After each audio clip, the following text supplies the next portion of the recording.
ویژگی‌های مدرسه خوب. میخوام درباره مدرسه خوب صحبت کنیم. مدرسه بد داشتن در این شرایطی که الان ما داریم سپری می‌کنیم از آفاتیه که دانش آموزا و اولیا دارن. خیلی از این مدارس هم ورشکسته و به درد نخور شدن و وقت شما رو دارن بسیار زیاد میگیرن. می‌خوایم درباره مدارس هم صحبت بکنیم. اولین ویژگی که به نظر من یه مدرسه خوب داره اینه که دبیرای یک دست و با سابقه درخشان قابل استناد داره. یعنی چی؟ یعنی ببین شما میری سر یه کلاسی تو مدرسه، دبیر میاد از خودش تعریف میکنه، آی من فلان کتابو نوشتم، میری بررسی میکنی میبینی نه اصلا فلان کتابو ننوشته یا اصلا فلان کتاب اهمیتی تو کنکور نداره. من بهترین آدم دنیام. آره ولی کمکی به من دانش آموز نمیکنی. دبیراش خوب باشن. خب که ما الان مدرسه‌ای نداریم که دبیراش همه خوب باشن، چون دبیرای خیلی خوب ما، سوپر خوب ما اصلا دیگه راضی نمیشن که برن تو مدرسه درس بدن. صادقانه‌ش هم اینه که هیچ مدرسه‌ای نمیتونه پول خوبی به اینا بده. نمیتونن برن با توجه به تورمی که ما داریم. پس عمدتاً دبیرای درجه 1 و درجه 2 ما دیگه خیلی هاشون دیگه مدرسه نمیرن، تک و توک. خب دبیراش غیر تکراری باشن و تخصصی باشن برای هر پایی. یعنی شما ببین مثلا میری توی مدرسه‌ای زیست دهم هم داره 11 میاره، همون زیست دهمت میاد 11 یا 11 میاد 12. اینا خیلی سمیه. یعنی حتی حاضر نیست هزینه کنه که مثلا بره یه دبیر جدید بیاره. خب اگر یه مدرسه پیدا بشه که دبیر 12 خیلی تاپ بیاره و پول سنگین بده که 10 11 هم همون دبیر درس بده که خیلی عالیه، ولی من تا حالا همچین مدرسه‌ای ندیدم. مشاور خوب داشته باشه، آزمون آزمایشی درست انتخاب بکنه. شما میرید توی مدرسه میبینید یه مشاور آوردن اصلا فرق آزمون آزمایشی رو نمیدونه، یهو نشانه انتخاب میکنه کل مدرسه رو به فنا میده. هیچ کی هم به آزمون نمیرسه، نه دبیر میرسه نه. مثلا ما تو سمپاد تهران داشتیم، مثلا طرف رفته آزمون نشانه انتخاب کرده توی سمپادی که هیچ کدوم از معلم‌ها بهش نمیرسیدن، دانش آموزا هم نمیرسیدن، که نظر تو آینده 200 تا بچه. خب مشاور درست داشته باشه، برنامه درست داشته باشه، استراتژی درست داشته باشه، که اینم من بعید میدونم الان مشاور خوب ما دیگه خیلیشون مدرسه برن، کسی دیگه مدرسه نمیره. خب بعد ساعت و برنامه کاری حرفه‌ای داشته باشه. یعنی تایم بعضی از این مدارس غیر منطقیه. شما می‌بینید اصلا این مدرسه‌ها بعضیشون تعطیلی ندارن. یعنی مثلا از شنبه تا پنجشنبه هر روز باید بری مدرسه. خب آقا من به عنوان 12می کی به آزمون آزمایشی برسم، کی کلاس آنلاینمو ببینم؟ مدرسه خوب مدرسه‌ای که 3 روز تعطیلی در هفته داره. یعنی شما میری توی اون مدرسه 3 روزش تعطیلیه، پنجشنبه و جمعهش تعطیله، یه روز هم وسط هفته تعطیله. این 3 روز رو اگر 3 تا 10 ساعت بخونی میشه 30 ساعت. خب تو اون 4 روز هم مثلا روزی 5 ساعت 6 ساعت بخونی، عدد ساعت مطالعه خوب خلق کردی دیگه. پس به این توجه بکن.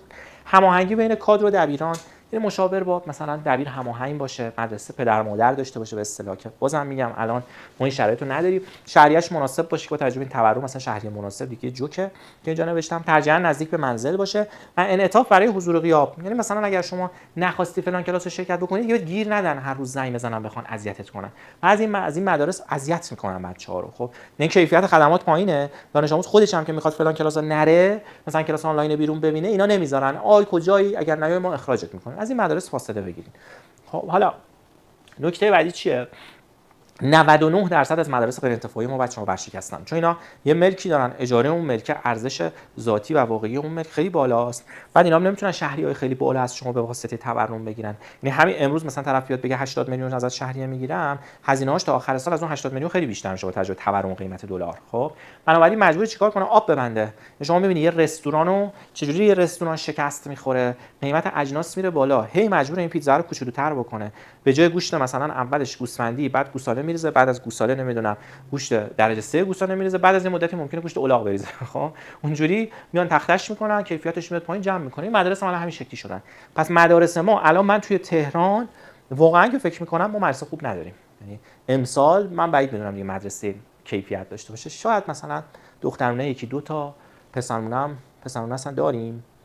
پسرونه خوب تو تهران نه من نمیشناسم. حالا دخترونه باز یکی دو تایی مثلا پیدا میشه، ولی پسرونه که اصلا دیگه نابودن، اکثرا نابودن. با تجربه شهریه‌ای که دارن میگیرن با تجربه وعده وعیدی که میدن، من توصیه نمیکنم. پس چیکار کنیم آقا؟ دیگه مدرسه نریم ها. ببین تو سال کنکور، در سالهای منتهی کنکور، کیا باید مدرسه برن که نباید مدرسه برن؟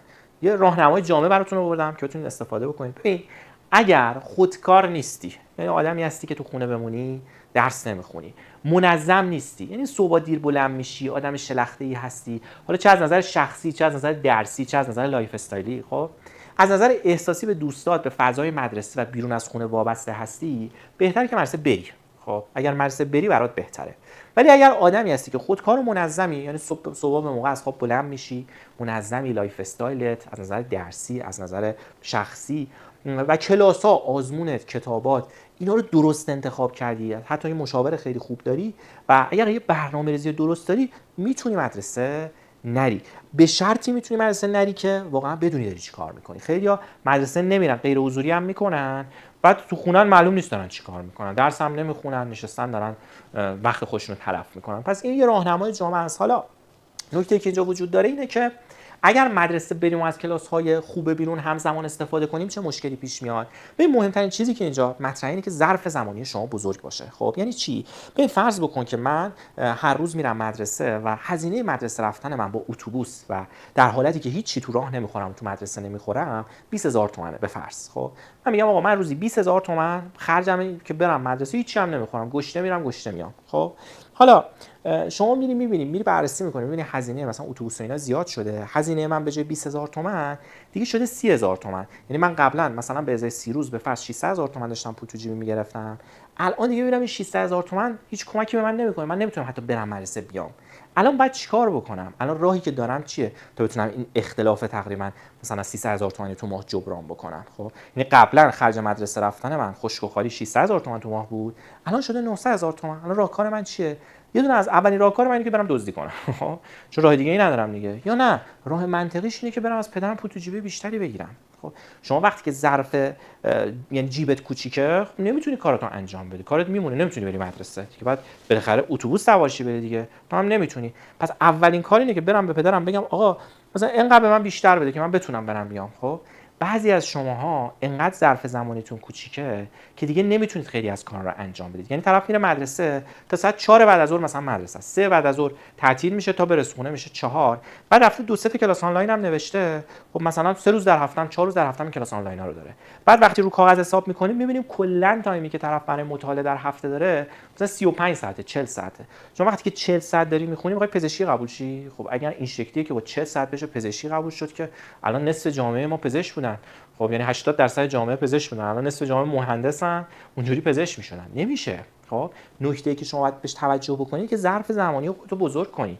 اگر می‌بینی مدرسه داره وقت زیادی ازت میگیره، شاید در رفتن به مدرسه باید تجدید نظر کنی. شاید بعد مدرسه رو ببری یه مدرسه دولتی بکنی که ساعتش کمتر باشه. شاید نباید مدرسه بری، مثلا غیر حضوری کنی. خب پس ساعت مطالعه کم اگر داشته باشم، بهترین دبیرانم بگیرم وقتی خودم نخونم به نتیجه نمیرسم. مثلا بهترین دبیر رو خصوصی بگیرم، بگم شما بیا خونه ما خصوصی درس بده.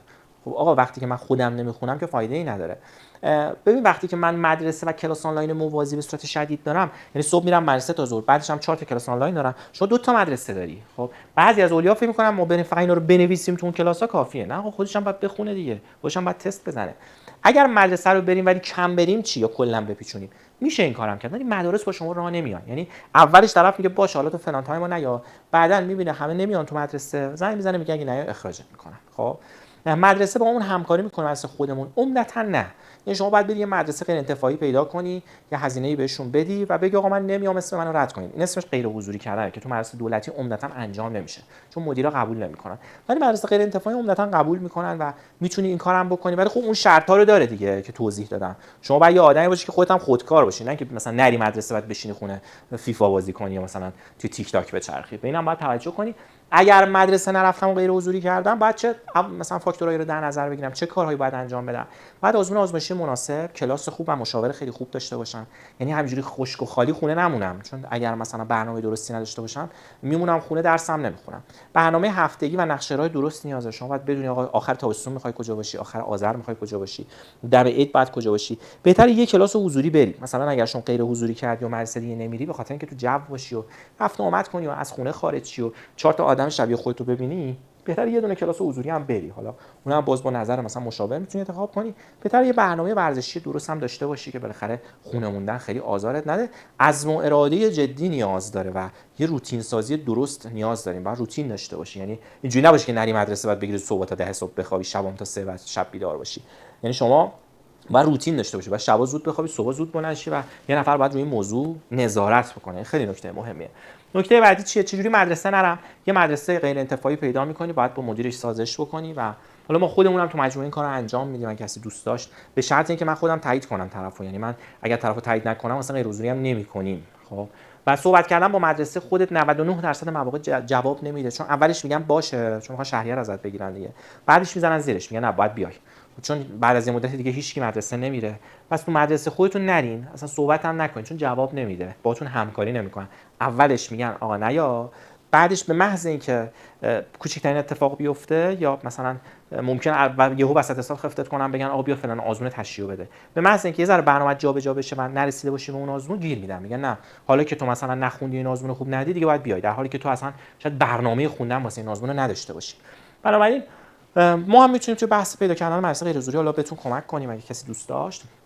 با 1/3 هزینه‌ای که بابت شهریه مدرسه دارین پرداخت می‌کنین میتونین بهترین کلاس‌ها و برنامه‌ریزی رو هم داشته باشید. چون الان کلاس‌های آنلاین ما هزینه‌های خیلی بالایی ندارن. شما به جای اینکه بری 100 میلیون 200 میلیون 300 میلیون پول شهریه مدرسه بدی، میتونی ماکسیمم تازه میگم 1/3 مثلا تا 1/10 خب بری آقا یک کلاس آنلاین خوب از بهترین دبیر اینا استفاده بکنی و یه نتیجه خیلی خوبی بگیری.